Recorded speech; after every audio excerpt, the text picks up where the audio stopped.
The Strokes just released Reality Awaits, the eagerly anticipated follow-up to the new Abnormal. I already think the album is a masterpiece and has some of the best songs that the Strokes have written in years. One of my favorite songs is Dine and Dash. I've actually been studying the songwriting techniques of Julian Casablancas and the Strokes for a while now, so I want to walk you through the song and show you all the really amazing songwriting devices that they used to make this masterpiece. Let's listen together.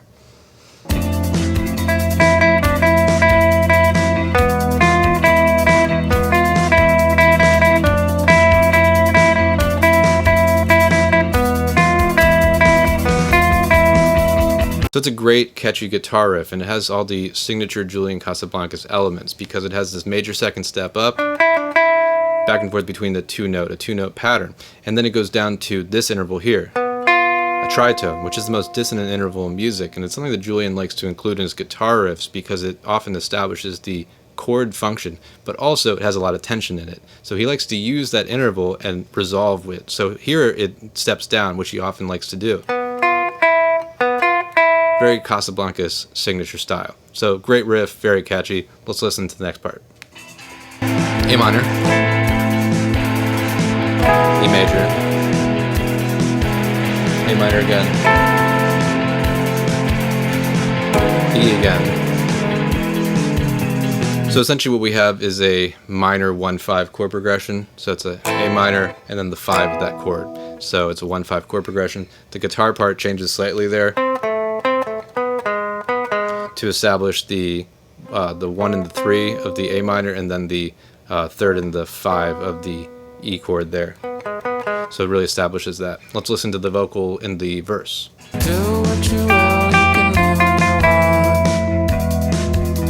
then you have the keyboard part playing that melody before.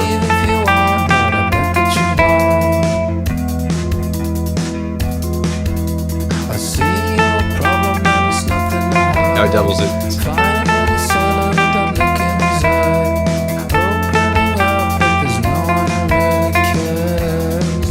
So one of the things that's really cool there is that he essentially pauses after the first delivery. Pause. And then he does it again, but then he doubles it and does it quickly the second time through to give it a feeling of anticipation and speeding up the intensity of the song. The other thing that's really interesting is that Julian is using these new vocal delivery styles on this album. This is one of those examples, I think, because it sounds a little bit like Thom Yorke's delivery of Radiohead. And Julian has said that he's a big fan of Radiohead and Thom Yorke, and you can definitely hear the influence on the album based on the arpeggiated chords and how they kind of come together. Times of the Mellow Moon sort of sounds like a Host Arp in Rainbows, and you can hear other Radiohead albums have their kind of fingerprint on this album. But it's a good influence to have. One of the greatest rock bands of all time, Thom Yorke, an amazing singer, so it's really cool to hear. Let's listen to the next part. Have an F there.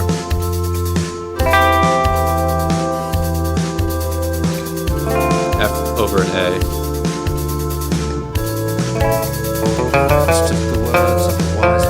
Bassline's great. The birds of a feather die together. It goes down to Z. Julian has a little interesting British delivery there, but here, listen to this. It's the major second. Like before. So you can hear the melody.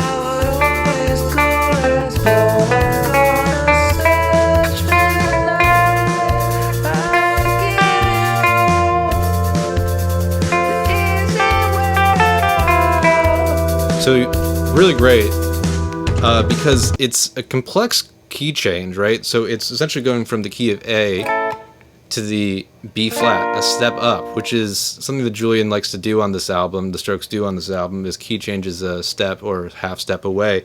And it's a kind of weird way to sing, to be able to fit your melody with that. And Julian sings this really gorgeous melody there that smoothly leads through those key changes. So really impressive songwriting. And just really gorgeous idea there. And it's worth noting that it leads back to the verse really beautifully because essentially it goes at the end to this E minor. It goes to that E again, which is the 5 chord to the A minor. goes right back to it. So really ingenious cyclical songwriting pattern that he has here that leads right back into the verse and the main riff. And again, I just want to highlight for you that the melody for the chorus is that major second again. So it's also kind of reminiscent of the guitar riff. So you can see that the guitar riff, despite being dissonant and dark and that minor vibe over that A minor, it still has the same blueprint as that chorus melody. So really ingenious songwriting there that is incredible. And yeah, let's listen to the next part, because Julian likes to change vocal melodies on the second verse. It's one of his signature things, is that he doesn't like to repeat the same verse twice. And you'll hear here that he changes the melody for the second verse.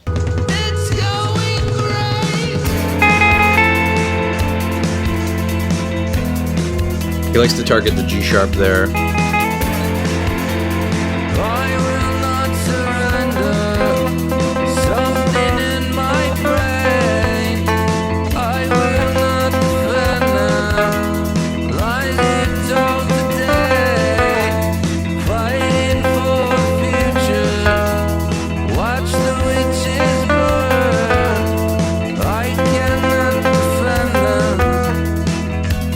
So that's really cool because, again, we are sort of in the key of C because the A minor is the relative minor to C, but that G sharp is essentially a sharp 5 or a flat 6, so it has that dissonant sound that Julian's definitely been exploring more, that flat 6 that's also in Falling Out of Love and other songs. It's also now included in the new Life is Simple in the Moonlight, proggy intro as they call it. So it's definitely this interval that this chord tone that Julian has really been experimenting with.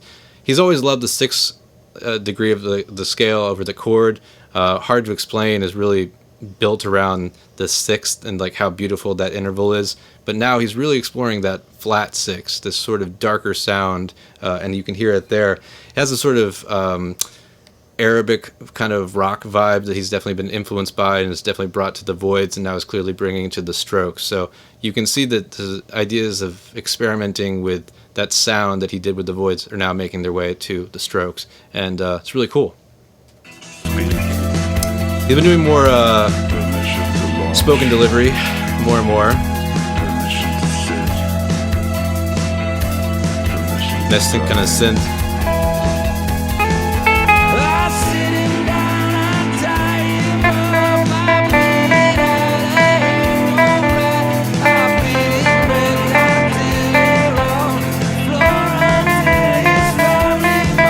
Great drumming.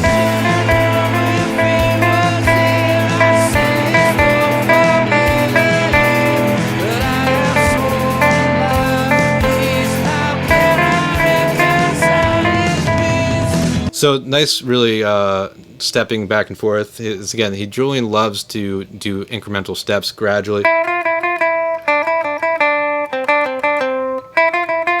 So you can hear that very signature Julian Casablancas style to have that major second, minor second. Really cool sound, and really is anticipation building, creates a lot of tension in the track to have that sort of movement in the vocal line, creates a lot of excitement. So really cool stuff. But then we go back to the chorus.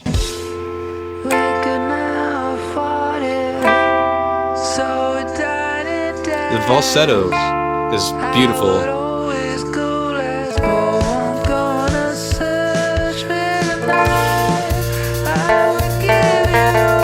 Great bass line.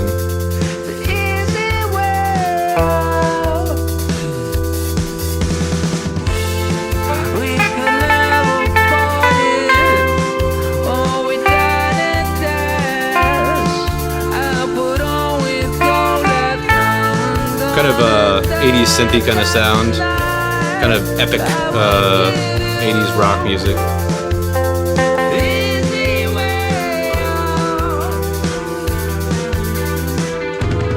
Here's the outro,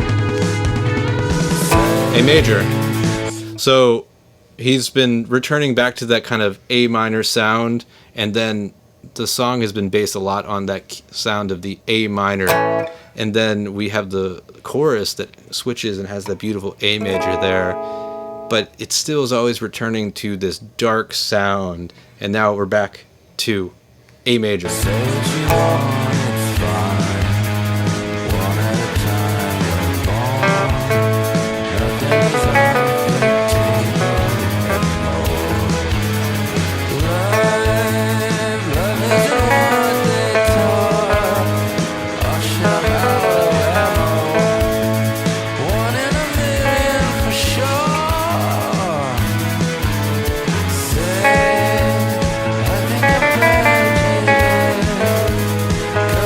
So what's really cool is that essentially the guitars are panned and they're playing in harmony with each other. One part is, and the other part is the third way. So it's like, so a really cool idea there to pan it and create that kind of sound. And the other thing that's really interesting is that Julian likes to double guitar riffs, particularly on the outro. It's one of his kind of styles, and he does that here. But he sort of switches back and forth between which guitar he's doubling. So it's really fascinating and kind of makes it unpredictable and wild, and really cool kind of experimenting in the sound of the outro here.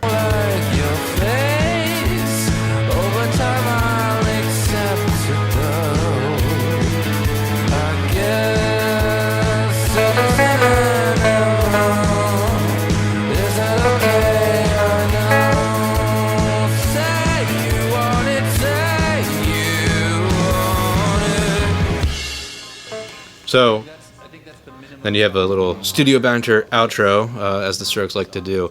But yeah, incredible, right? I mean, the cleverness of these key changes is really remarkable, to not just go from A minor to the relative major by going to C major, but going to the F first and then going to the C major creates a lot of beautiful tension and release by, instead of just going straight to C, going to the F, and then putting that inverted chord. Julian has always written that way, with using slash chords or putting a triad, the F over the A.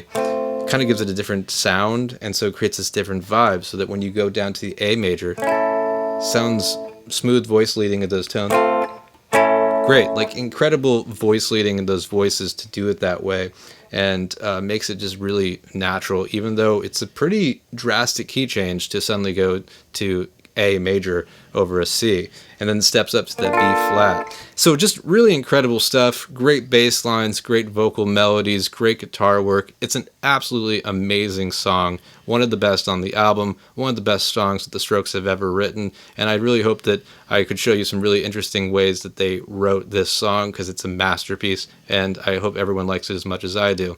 So thanks for watching, hope you enjoyed. If you like this video, please be sure to like and subscribe. See you around, bye.